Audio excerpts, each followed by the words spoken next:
weird question. Yeah. What's your favorite color? Man, it used to be black for sure, but now I like different like color combinations and stuff. Like for drawing, like blue and yellow, or like purple and green, or like Rust-Oleum's. That's the paint. It's like Krylon used to be the thing back in like the 80s and stuff, and before that I think. But now it's like, yeah, like, that stuff sucks. And like Rust-Oleum's like good brand. It goes on thick and like yeah. When I was big into graffiti, it was more like racking specific paints, you know, like filling up carts and shit like that, and like pushing them out of like the store. Knew a bunch of writers and like crews in Austin that people like partied with and stuff, so I kind of got into it from seeing other people do it, and yeah, just like always did art. So used to go out like every night and just for hours like walk around and tag and just like, yeah, used to do that all the time.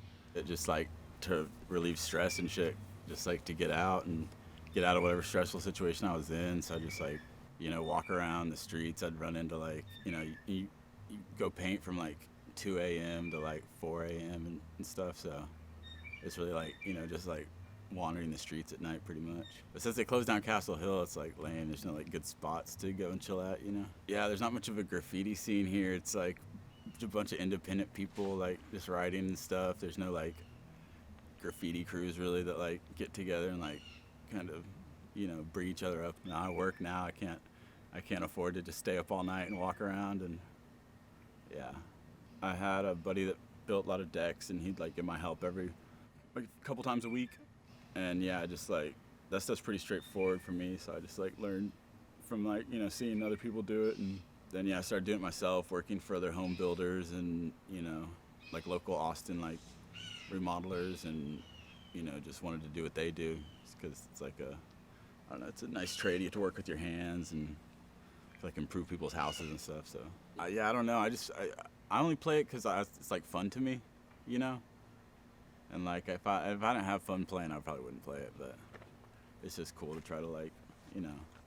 And it's nice. You can like meet people, play other like people in chess and stuff. And probably because I like didn't have any other hobbies at the time, and like, you know, I was like changing my lifestyle and like wanting to like, you know, do something new. And yeah, I saw a streamer play chess, and I was watching it for a while. I was like, dang, I just need to play this, you know, because I thought I'd have like the right mindset for like playing chess, kind of. And yeah, it's been good. And when I started, it's like it kind of hurts your brain because you use so much like, you know, like thought process and like, you know, so it's just been like playing for about a year now and just evolved since then. So one point, like doing graffiti and doing art was like basically like kept me sane, you know. It was kind of like my outlet to like, you know, just be able to like focus on something that was like positive, you know, because if you don't have that, you know, it's like if you're in a certain place in life, you know, it's not good. So you just want to make sure like you have something to playing chess or teaching people chess, or like, you know,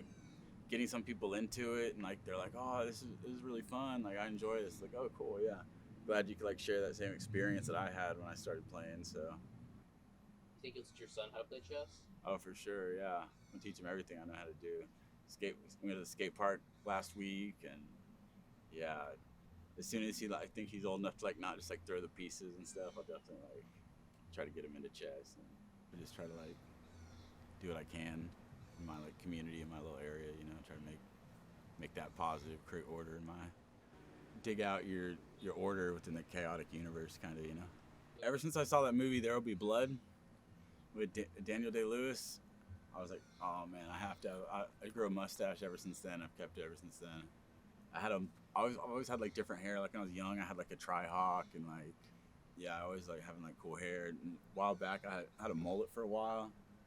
And I was like, just from like being on Zoom calls and stuff like that a lot, and like I want to look like presentable, but still keep like some type of like flair or something like that. So I just like decided to like trim it down to a rat tail whenever I shave my mullet off. So yeah, I definitely want to like get out of doing all the labor myself and get into being like a general contractor, like full high-end remodeler, stuff like that. Just like be able to do less stuff in the heat, you know. You can only do it for so long, so it's like my long-term goal. No, as long as it's still like something I enjoy doing, I'll for sure keep playing, you know. It's like, you know, like when I started drawing, it's like crazy, like, you know, like 15 20 years later or whatever, you know, it's like, dang, I still have these skills. They don't really go away. So I bet chess will be like that, but it'll still be like, you know, as long as you still have fun playing it and, you know.